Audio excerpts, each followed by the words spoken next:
नमस्कार, मैं हूं माधुरी। आप देख रहे हैं वागड़ वार्ता 91। वागड़ वार्ता 91 में आपका स्वागत है। प्रदेश और संभाग से जुड़ी ताजा तरीन खबरों को देखने के लिए आज ही हमारे चैनल को सब्सक्राइब कर लीजिए और बेल आइकन को जरूर दबाएं।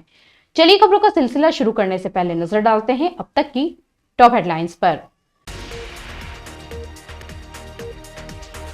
बदमाशों ने दिन दहाड़ी चोरी की वारदात को दिया अंजाम। 20 तोला सोने के आभूषण और 1.5 लाख रुपए पर किया हादसा।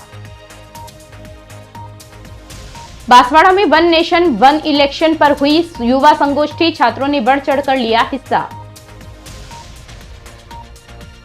बरबोदनिया मोड़ पर बाइक और कार की भिड़ंत में मृतक युवक के शव का आज हुआ पोस्टमार्टम। दीपावली की खरीदारी करने जा रहा था सागवाड़ा। डूंगरपुर में दिन दहाड़ी चोरी की एक बड़ी घटना ने लोगों में डर और आक्रोश पैदा कर दिया है। यहां चोरों ने एक सुने मकान में घुसकर 20 तोला सोने के आभूषण और 1.5 लाख रुपए नगद चोरी कर लिए। पड़ोसियों के सहयोग से पार्षद जयेश लोधावरा ने पुलिस को इसकी सूचना दी। ये चोरी पिछले दिन की उसी कॉलोनी में हुई चोरी का दूसरा मामला है। कोतवाली थाना पुलिस ने मौके पर पहुंचकर जांच शुरू कर दी है और आरोपियों की तलाश तेज कर दी है। त्योहारों के मौसम में डूंगरपुर शहर की पत्रकार कॉलोनी में चोरी की घटनाएं बढ़ती जा रही है। ताजा मामला दिन दहाड़े हुआ, जिसने शहर में सुरक्षा व्यवस्था पर सवाल खड़े कर दिए हैं। पीड़ित परिवार के अनुसार चोरों ने सुनसान मकान में धावा बोलकर 20 तोला सोने के आभूषण और 1.5 लाख रुपए नगद उड़ा लिए। ये वारदात तब हुई जब पीड़ित अमृतलाल पटेल दुकान पर थे और उनकी पत्नी मणिदेवी और पुत्र हैरम अपने गांव खेरवाड़ा गए हुए थे। दिन में जब मकान खाली था तब चोर अंदर दाखिल हुए और अलमारी में रखे आभूषण और नकदी लेकर फरार हो गए। परिवार के गांव लौटने के बाद यह घटना उजागर हुई। सूचना मिलने के बाद कोतवाली पुलिस ने मौके पर पहुंचकर घटना स्थल का निरीक्षण किया और चोरी के सबूत जुटाए। पीड़ित हैरम ने बताया कि चोरी में चांदी के आभूषण भी शामिल थे। ये घटना इसलिए भी चिंताजनक है क्योंकि एक दिन पहले ही इसी कॉलोनी में एक शिक्षक के घर से दिन दहाड़े लगभग 5 लाख रुपए चोरी हुए थे।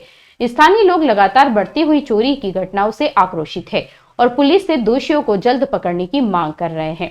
कोतवाली थाना पुलिस ने आरोपियों की पहचान और गिरफ्तारी के लिए विशेष टीम गठित कर तलाश तेज कर दी है। हाँ सर, किस प्रकार की वारदात हुई है? आज सुबह 11 बजे मैं और मेरे माताश्री गांव की ओर गए थे हम खेरवाड़ा। तो उस बीच में सुबह 11:30 बजे से लेकर शाम की 6 बजे तक घर पर कोई भी नहीं था और पापा जो थे वो शॉप पर थे। उस बीच में घर से चोरी हुई है। चोर पीछे के दरवाजे से घर में घुसे हैं और 20 से 25 तोला ऑर्नामेंट्स और 1.5 लाख रुपए कैश नकदी घर से गायब हुआ। कोतवाली पुलिस में आपने रिपोर्ट दी क्या? हाँ, कोतवाली पुलिस शाम को भी आके मौके वारदात पे देख के गए। वो सुबह कल रिपोर्ट देंगे। आपका शुभ नाम? हैरम पटेल। बांसवाड़ा में वन नेशन वन इलेक्शन विषय पर एक विशेष युवा संगोष्ठी का आयोजन किया गया, जिसमें बड़ी संख्या में छात्र छात्राओं ने भाग लिया। इस कार्यक्रम में एडवोकेट भगवतपुरी, हिरेन पटेल, मनीष त्रिवेदी और विवेक रावत जैसे वक्ताओं ने युवाओं के साथ संवाद किया। उन्होंने बताया कि बार बार चुनाव कराना देश के लिए भारी खर्च है, जिसे विकास कार्यों में लगाया जा सकता है। बांसवाड़ा के लियो कॉलेज में वन नेशन वन इलेक्शन विषय पर आयोजित एक विशेष युवा संगोष्ठी ने छात्रों में लोकतंत्र को मजबूत बनाने और देश में बदलाव की दिशा में एक नई बहस छेड़ दी। कार्यक्रम में हजारों युवाओं ने भाग लिया और इस महत्वपूर्ण मुद्दे पर अपने विचार व्यक्त किए। एडवोकेट भगवतपुरी ने संगोष्ठी को संबोधित करते हुए बताया कि बार बार चुनाव कराने से देश पर अतिरिक्त वित्तीय बोझ पड़ता है। उनका कहना था कि चुनावों में होने वाला खर्च करोड़ों रुपए का होता है, जिसे अगर बचाया जाए तो उसे शिक्षा, स्वास्थ्य, बुनियादी ढांचे और अन्य विकास कार्यों में लगाया जा सकता है। हिरेन पटेल, मनीष त्रिवेदी और विवेक रावत ने भी वक्ताओं के रूप में युवाओं को समझाया कि वन नेशन वन इलेक्शन केवल चुनाव प्रक्रिया में सुधार नहीं बल्कि लोकतंत्र को अधिक सशक्त और प्रभावी बनाने का एक महत्वपूर्ण कदम है।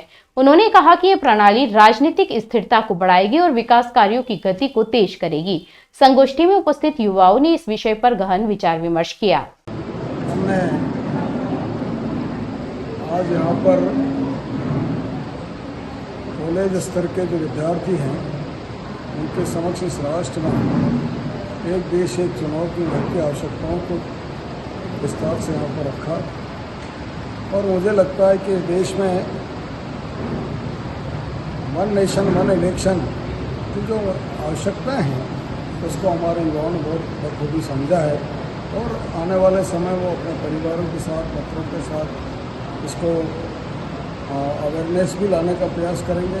हमारा कुल मिला के ये है कि इस देश में प्रतिवर्ष कभी स्टेट असेंबली के इलेक्शन, कभी नेशनल पार्लियामेंट के इलेक्शन, कभी नगर परिषद के इलेक्शन, कभी पंचायत राज के, प्रतिवर्ष यहाँ तक कि कह सकते हैं एक वर्ष में 2-2, 3-3 बार भी चुनाव होता है। इससे आचार संहिता के कारण विकास रुकता है। हमारी सेनाओं को इधर से उधर ले जाने में होने वाला ये है।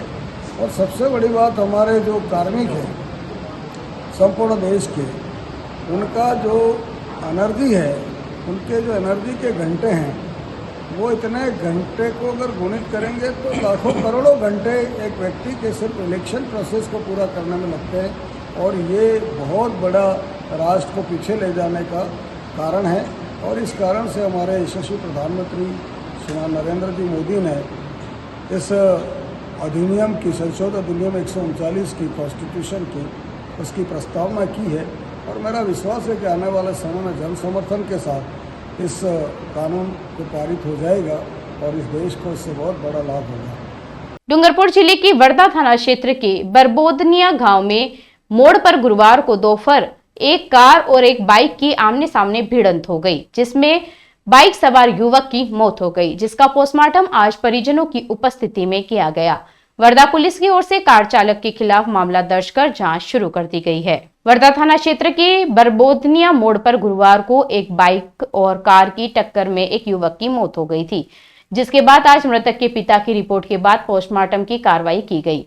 पुलिस ने बताया कि ओबरी के हिगड़ा तलाई निवासी तेजपाल पुत्र चंदूलाल कलासुआ अपनी बाइक से सागवाड़ा में खरीदारी करने जा रहा था। बरबोदनिया मोड़ पर कार की टक्कर से वो भी गंभीर रूप से घायल हो गया, जहां पर पहले उसे सागवाड़ा अस्पताल ले जाया गया, वहां से उसे डूंगरपुर जिला अस्पताल लेकर पहुंचे। इलाज के दरमियान तेजपाल की मौत हो गई। मृतक के पिता गुजरात में होने के कारण पोस्टमार्टम की कार्रवाई नहीं की गई थी। आज मृतक के पिता चंदूलाल की रिपोर्ट पर पुलिस ने शव का पोस्टमार्टम कराकर परिजन को सुपुर्द किया है। वहीं कार चालक के खिलाफ मामला दर्ज कर जांच शुरू कर दी है। ये सर कल बरबोदिया मोड़ पे एक कार और मोटरसाइकिल का एक्सीडेंट हुआ था। इसमें कार वाला ने मोटरसाइकिल से वाले चालक को एक्सीडेंट कर दिया, जिसका नाम है धनपाल, जिसकी कल दौरान जिसको ले जाकर हॉस्पिटल सागवाड़ा भर्ती कराया एम्बुलेंस से और वहां से रेफर कर दिया। दौरान इलाज डूंगरपुर में कल इसकी डेथ हो गई, जिसकी कार्रवाई हम कर। बांसवाड़ा में जयपुर पुलिस मुख्यालय के निर्देश पर शुक्रवार को जिला अस्पताल में महिला पुलिस कांस्टेबलों का स्वास्थ्य परीक्षण किया गया। इस दौरान कुल 16 महिला कांस्टेबलों ने भाग लिया और उनका स्वास्थ्य मूल्यांकन किया गया। चिकित्सा बोर्ड ने प्रत्येक पुलिसकर्मी के शारीरिक स्वास्थ्य, कार्यक्षमता और फिटनेस की जांच की। बांसवाड़ा जिला अस्पताल में शुक्रवार को महिला पुलिस कांस्टेबलों का स्वास्थ्य परीक्षण शिविर आयोजित किया गया। यह कार्यक्रम जयपुर पुलिस मुख्यालय के आदेश पर किया गया, जिसके तहत 30 वर्ष की आयु पूर्ण करने वाली सभी महिला पुलिसकर्मियों के लिए यह जांच अनिवार्य की गई है। सुबह से ही जिला अस्पताल के महिला वार्ड में पुलिसकर्मियों का आना शुरू हो गया। कुल 16 महिला कांस्टेबलों का स्वास्थ्य परीक्षण किया गया। चिकित्सा बोर्ड की टीम ने blood pressure, sugar, haemoglobin, heart, आंखों की रोशनी, सुनने की क्षमता और मानसिक स्वास्थ्य जैसी विभिन्न पैरामीटर्स पर जांच की गई। पुलिस विभाग का उद्देश्य है कि महिला पुलिसकर्मियों का नियमित रूप से स्वास्थ्य मूल्यांकन किया जाए, ताकि उनकी कार्यक्षमता और फिटनेस स्तर का सही आकलन हो सके। अधिकारी बताते हैं कि फील्ड में लंबे समय तक काम करने, नाइट ड्यूटी और तनावपूर्ण माहौल में ड्यूटी निभाने से कई बार महिला कर्मियों के स्वास्थ्य पर अलग असर पड़ता है। ऐसे में यह परीक्षण उनके लिए न केवल जागरूकता बढ़ाएगा, बल्कि उन्हें भविष्य में होने वाली बीमारियों से बचाने के लिए भी मदद करेगा। जिला अस्पताल के चिकित्सा बोर्ड ने बताया कि जांच रिपोर्ट्स के आधार पर आगे की चिकित्सकीय सलाह दी जाएगी। वहीं पुलिस मुख्यालय ने यह भी निर्देश दिए हैं कि जो पुलिसकर्मी स्वास्थ्य संबंधी समस्याओं से जूझ रही है, उन्हें आवश्यक परामर्श और उपचार सुविधा तुरंत उपलब्ध करवाई जाए। पुलिस विभाग की महिला कांस्टेबलों के लिए जयपुर से पुलिस महानिरीक्षक का आदेश है कि महिला का परीक्षण कराया जाए। महिला कांस्टेबलों के परीक्षण के लिए हम 16 महिला कांस्टेबल बांसवाड़ा यहाँ पर पाएमजी हॉस्पिटल में स्वास्थ्य परीक्षण के लिए आई हुई है। आपका पूरा नाम? मेरा नाम रक्षिका, हेड कांस्टेबल। डूंगरपुर जिले में जहरीले जानवर के काटने से एक बुजुर्ग की मौत हो गई। मृतक अपने रोजमर्रा के काम से घर लौट रहे थे, तभी यह हादसा हुआ। परिवारजन उन्हें आनन फानन में जिला अस्पताल लेकर पहुंचे, लेकिन डॉक्टरों ने उन्हें मृत घोषित कर दिया। मृतक के बाजू पर सांप या किसी अन्य जहरीले जीव के काटने के निशान मिले हैं। यह मामला डूंगरपुर जिले के बिछीवाड़ा थाना क्षेत्र के अंतर्गत आने वाले नवल श्याम गांव का है।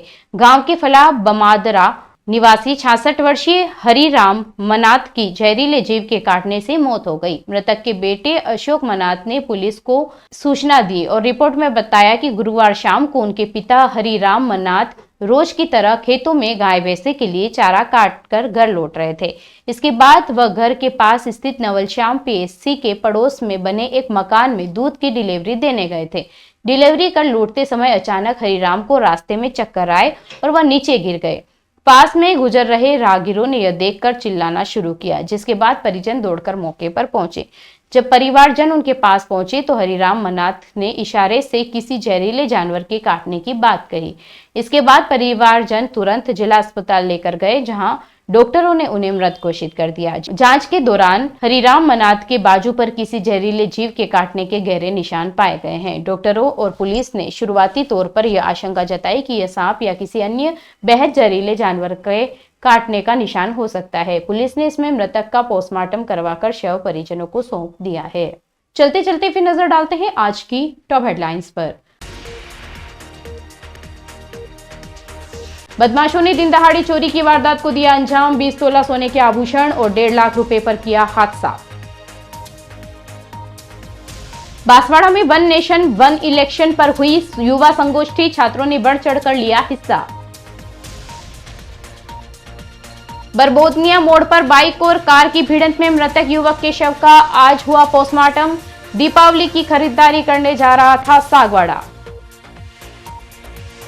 अपने स्मार्टफोन पर प्रदेश भर की खबरों से अपडेट रहने के लिए आज ही हमारे चैनल को सब्सक्राइब कर ले और बेल आइकन को जरूर दबाएं। फिलहाल इस बुलेटिन में इतना ही। अब दीजिए इजाजत माधुरी को। आप जुड़े रहिए वागड़ वार्ता 91 के साथ। नमस्कार।